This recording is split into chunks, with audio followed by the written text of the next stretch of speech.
Welcome to the University of Wisconsin-Madison 2013-2014 Intramural Sports Policies video. Let's start with some introductions. This is Aaron Hobson, the Assistant Director of Competitive Sports. Ashley Lax, a Coordinator of Competitive Sports. Chad Schultz, our other Coordinator of Competitive Sports and resident Green Thumb. Let's not forget our intern, Ashley Harrop. And the man of the hour, Jake Toll, a student coordinator. Say hello, Jake. You're more likely to see Jake out at the playing fields, so let's take a look at what he'll be wearing out there. Make sure to check in with him at the fields. Let's look at what some of our officials look like. This is Jake dressed as a soccer official. Let's see what he'll look like as a softball official. Ooh, looking sharp in that baby blue. How do you feel, Jake? And lastly, in the usual black and white stripes.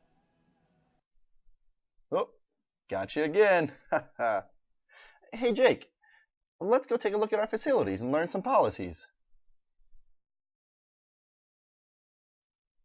This is the natatorium. This is where the main competitive sports office is located in room 1025. You can also purchase a rec sports membership here. This is only necessary for the summer or if you're a FAC staff member. Spouses of FAC staff are not eligible to play. Jake is purchasing his summer membership now. How easy is that? Once you have a membership, you need to activate your IM Leagues account. The first step is to go to services.recsports.wisc.edu. Next, you click on the Intramurals tab near the top of the page. Select UW NetID Login as your preferred login method, and sign in using your NetID and password. Then you'll complete the necessary information and voila! Your account is activated. The next step is to create your team. Log into your IM Leagues account and click on the University of Wisconsin tab. Choose your desired sport and what type of league you want. The options are competitive, recreational, and open. Competitive is for people who have played before and are in it to win it. Recreational leagues are for people who merely want to have fun while playing a sport. Open leagues are available when there aren't enough teams to fill up two distinct leagues, meaning there will be both competitive and recreational teams in the league. This is Parker. Parker is quite qualified to play in the competitive league. Jake, on the other hand, is better suited for the recreational league. Once you've selected your sport and league, you need to register your team and move your team off of the wait list and into a league on your desired day and time. Here's an example of some days and times that you can play. Intramurals are played from Sunday through Thursday. Game times generally range from 5 to 11 p.m., depending on the sport and location of that sport. Oh, Jake, you've got to pay for your team. Some of the captain's other responsibilities are to relay all the information learned here to your team. You will be responsible for default fees and the behavior of your team, coaches, and fans. Isn't that right, Jake? You can look up all the policies and rules by going to IM Leagues and clicking on the University of Wisconsin tab. Then click on Info along the left-hand side. There you can click on Handbooks and Manuals. This will bring you to all the handbooks and manuals for every sport, as well as our Intramural Sports Policies Handbook. Once you've created your team, you'll need to add your teammates to the team. To do this, log on to IM Leagues.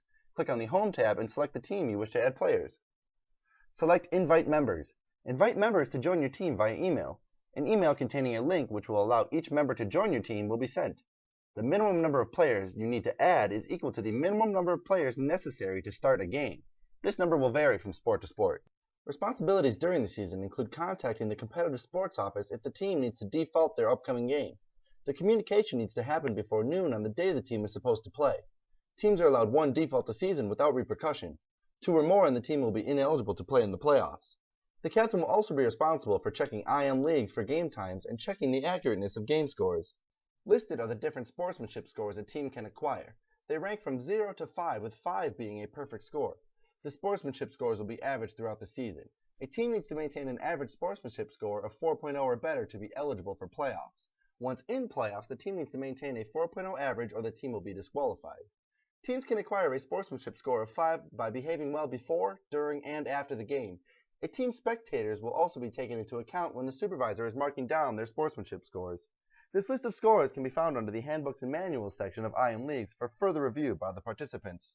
As stated, a team needs to average a sportsmanship score of 4.0 to advance to playoffs. In addition, the team needs a 500 record to advance. Once a team has reached the playoffs, the captain will need to draft a playoff spot. A draft schedule will be sent out prior to the bracket opening for spot selection. This is usually done a few days after the final regular season game is finished. Emails will be sent out to help the captain through this process. The captain will go on to IM Leagues and select a spot in the bracket to play. The captain will be able to view game times and dates all the way to the championship to help the team with scheduling. The captain will also need to check the accurateness of scores and sportsmanship ratings during the playoffs. If the team needs to reschedule, the captain needs to contact the competitive sports office with a list of reasons why the team cannot play on their scheduled day. Varsity athletes are not eligible to play in sports associated with their respective sports. For example, varsity ice hockey players may not play in intramural ice hockey or broomball leagues. If the athlete quits a varsity athletic team, they become eligible to play in similar sports one academic year after they have quit the varsity team. Practice team members may play in their respective sports but may only have 2 members on a team. Former collegiate varsity athletes may play in their related sport, but a team may only have 1 former varsity athlete. Olympic and professional athletes are ineligible to play in their similar sports. For example, if Aaron Rodgers were to become a student and pay his SEG fees, he would be ineligible to play in our flag football leagues. If he wanted to play dodgeball, however, he would be allowed to do that. Similar to varsity athletes, sport club athletes may only have 2 members of the sport club on 1 team for similar sports. For individual and dual sports, only 1 sport club member may be on a team. Pre-game responsibilities for captains include telling their team to lock their bikes up to bike racks as well as parking mopeds in appropriate moped parking areas. Competitive sports does not allow mopeds to be parked on our fields due to the damage the mopeds could cause. Teams will also be given a 10-minute grace period before games. This means that a team will be given 10 additional minutes to show up for their game. If a team needs to use this grace period to obtain the minimum amount of players to start the game, that team will lose coin toss options to the opposing team. Additionally, captains will be responsible for making sure their team has appropriate attire. Closed-toed shoes and jerseys that cover the midriff are required. In basketball, players will also be required to have a 1 to 2 digit number permanently attached to their jersey. This can be done by marker or other means.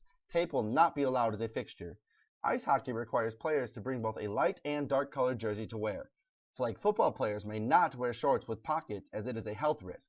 Braces may not be worn below the elbow. Knee braces with metal hinges need to be covered. All jewelry must be removed as well as any head coverings with knots in them. Here's a look at our newest field. It's called Near East and will be located just outside of Dejope Residence Hall along Lakeshore.